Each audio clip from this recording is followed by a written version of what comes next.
किसी भी नई टेक्नोलॉजी का उपयोग जब भी इंसानों ने करना सीखा है तो सबसे पहले उसके वेपन बनाए लड़ने के लिए। इस टाइप की अंडरस्टैंडिंग आर्कियोलॉजी ने हमारे दिमाग में एनग्रेन कर दी है।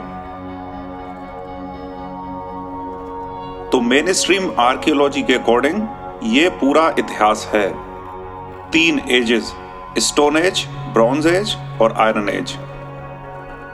और इन तीनों एजेस का डिवीजन इस बेसिस पे किया गया है कि उस टाइम पे टूल्स कैसे यूज किए गए। इसके अलावा जो भी आप सुन रहे हो मेन स्ट्रीम आर्कियोलॉजी उसे नहीं मानती है।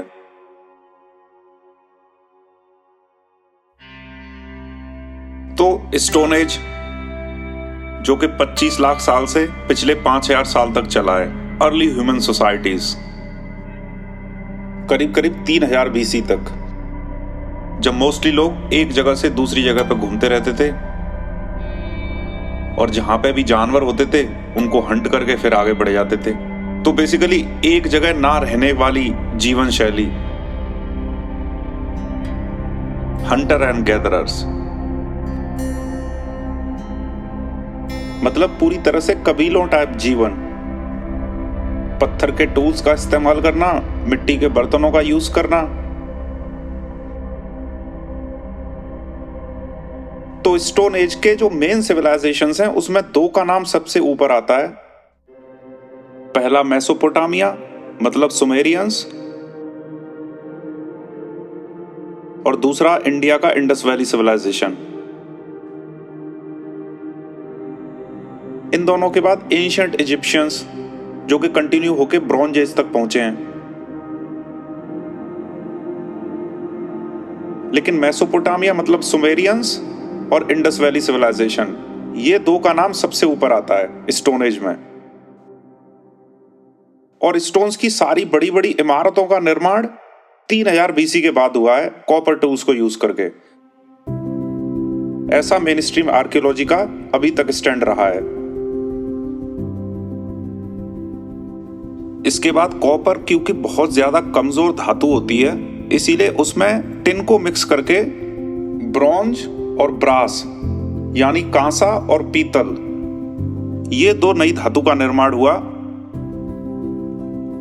और हम ब्रॉन्ज एज में चले जाते हैं 3000 BC से लेके 1500 BC तक। आपने देखा होगा कि पुराने जमाने के लोग पीतल और कांसे के बर्तनों का बहुत ज्यादा इस्तेमाल करते थे। तांबे के बर्तन में पानी पीना, तो ब्रॉन्ज एज में इजिप्शियन सिविलाइजेशन अपने एकदम पीक पे रहा है। 1500 BC के अराउंड आयरन एज आ गई है, जब आयरन का निर्माण हुआ है। और आयरन का निर्माण होते ही इतने ज्यादा हथियार बन गए कि बड़ी बड़ी एम्पायर बिल्ड हो गई।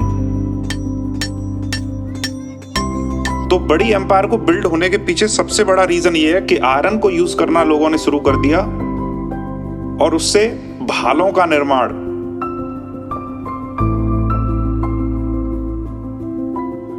डेडली वेपन्स का निर्माण शुरू हो गया और उस वजह से बड़े बड़े राजा बन गए, बड़ी बड़ी एम्पायर बिल्ड हो गई।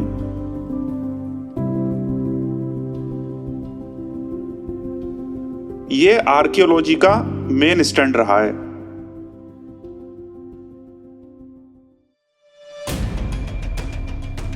अब इस स्टैंड में 2 सबसे बड़ी प्रॉब्लम है।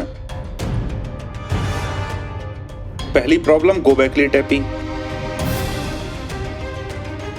जो कि टर्की के पास में आज से करीब 30 साल पहले खोजी गई है। तो गोबेकली टेपी आज से करीब 12,000 साल पुराना सिविलाइजेशन है, करीब 10,000 BC।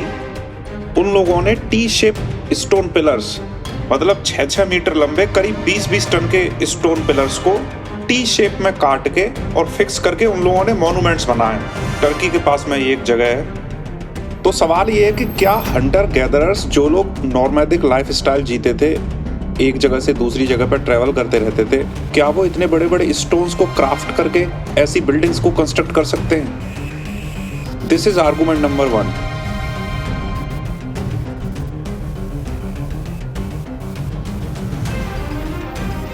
Argument number 2, is the Mesopotamia, Sumerian people. Sumerians ने भी सेम यही स्टोन्स को क्राफ्ट करके बड़े बड़े स्टोन्स को बिल्डिंग्स बनाई हैं। तो ऐसा मालूम पड़ता है कि करीब 12,000 बीसी से लेके 3,000 बीसी तक स्टोन की टेक्नोलॉजी बहुत ज्यादा प्राचीन थी, क्योंकि आप दुनिया में कहीं पे भी देखो हर जगह स्टोन के बड़े बड़े मॉन्यूमेंट्स बने हुए हैं और हर नए दिन कुछ नए स्टोन के मॉन्यूमेंट्स की फाइंडिंग होती है जो नॉर्मली 8,000, 10,000, 12,000 साल पुराने हैं।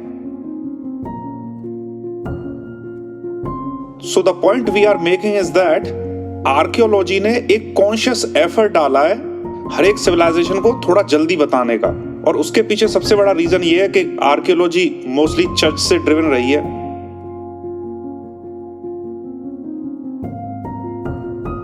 तो इसीलिए भरसक प्रयास ऐसा किया गया है कि सारे सिविलाइजेशन पिछले 6,000 साल में ही आए, ताकि चर्च की थ्योरी फेल ना हो कि ह्यूमैनिटी 6,000 साल पुरानी है।